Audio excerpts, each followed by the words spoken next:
Fantastic. So I think with that, we are finally done with the project and we just need to go ahead and deploy it. So we need quite a few things. We need a few things that we need to do. So first of all is we need to go ahead and open up GitHub. And in my GitHub, I'm going to create a new repository called xclone-yt. And it is going to be public so that they can share the link. And then we're just going to say create repository. And then inside here, we're going to copy this link.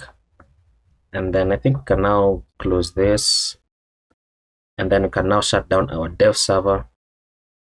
We can remain with the installs. And then we're simply going to say git add all, git commit -m. I'm going to say initial commit. And then git remote add origin. Then paste in the link that I copied. And I'm going to go ahead and say, and recently GitHub changed their authentication settings. So now you need to go ahead and provide a key before you can push anything to GitHub. And you can see that you need to go ahead and say git remote set URL origin and then HTTPS. So basically your unique key and then the link to the repository.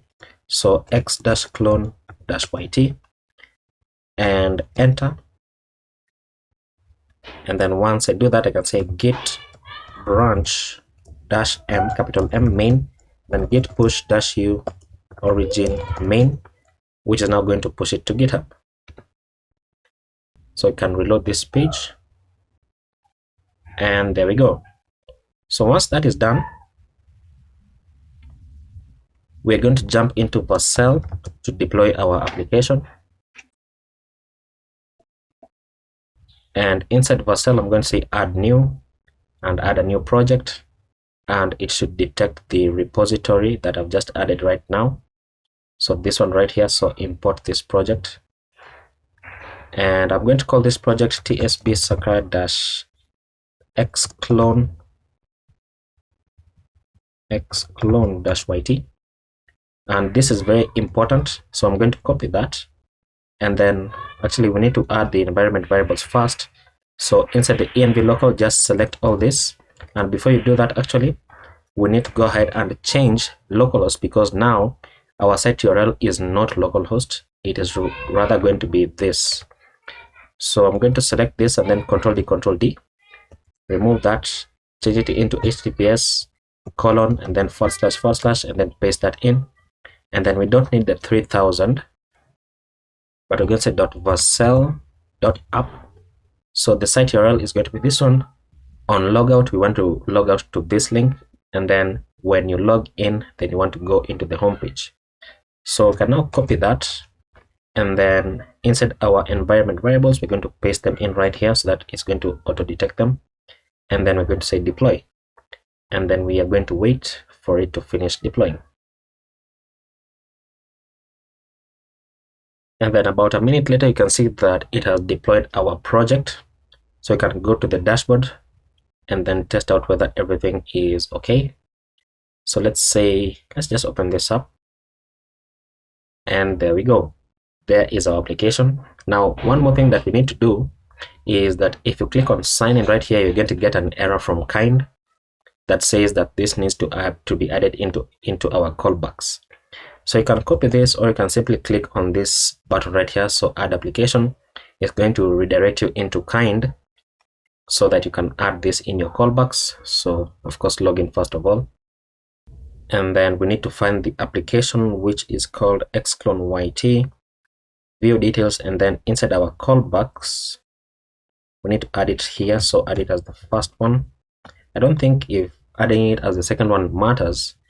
And then the homepage URI, we're going to redirect the user rather, into that.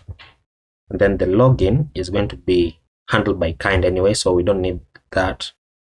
And then logout redirects, we need to redirect the user back to that as well, to the homepage. And then you can say save and then close that. And then now let's try to reopen it again and then sign in. And there we go. Oh, I've just noticed something.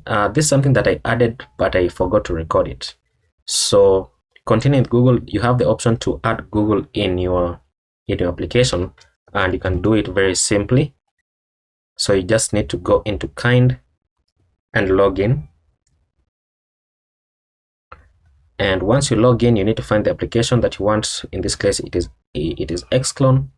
And then you need to go into, let me get it, should be, where is it?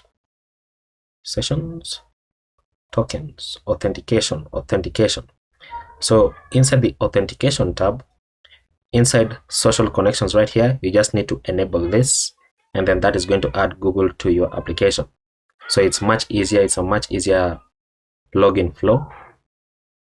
And then you can also manage connections. So if you want to add more of them, they are right here.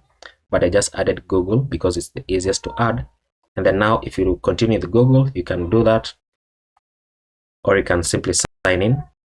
And once you sign in, look at that. You have access to all that, looking very, very nice. And you can go ahead and test out the other pages. You can see you have a who to follow here.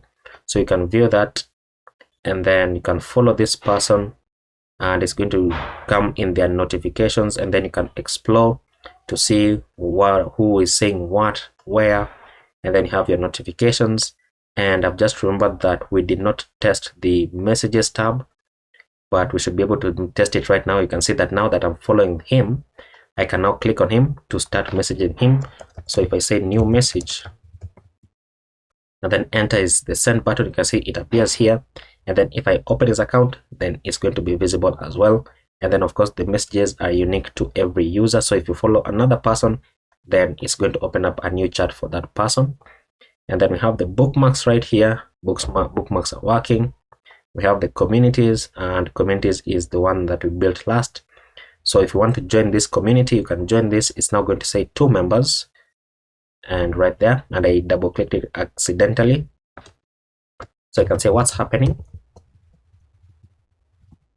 and then tweet it, and then that appears there, but doesn't appear on the home page. As you can see, nothing. And then you have the profile page, looking very, very nice. If I want to update the profile, and we need to go ahead and test out whether uploading is working. So let's go ahead and change this profile, and I'm going to select this image. Let's see whether it uploads. So uploading to upload thing, and there we go. So it now uploads. Remember, we were having a problem with upload thing when we were testing it out, and it's still not giving the exact URL. But let's open up our DevTools to check something. So you're getting an issue here. .trim is not a function. Where is this happening? I can't seem to find it right now, but we should be able to fix it. And then for the profile picture, if I go ahead and upload a profile picture here, it should upload.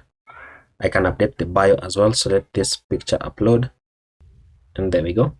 And then let's say, there we go. So the picture uploads. So if I say save changes, we should now be able to see the updated banner. You can see that the profile banner is not, it's not getting the correct link, but you can see that the profile image now uploads, and it updates everywhere where we're using that profile, looking very, very nice. And then of course we have the more, where you can change the theme of the application. So if you like the light theme, there we go. If you like the dark theme, there we go. So that is going to be the end of the application, and of course you can log out. And if you enjoyed it, and this project took about 7 days to record, I'm not sure how long it took, but it took an even longer time to build it out for the first time. So any kind of support is appreciated on these videos. If you enjoyed, then please like the video and share it out as well. It greatly helps the channel, and I will see you in the next one. Bye bye.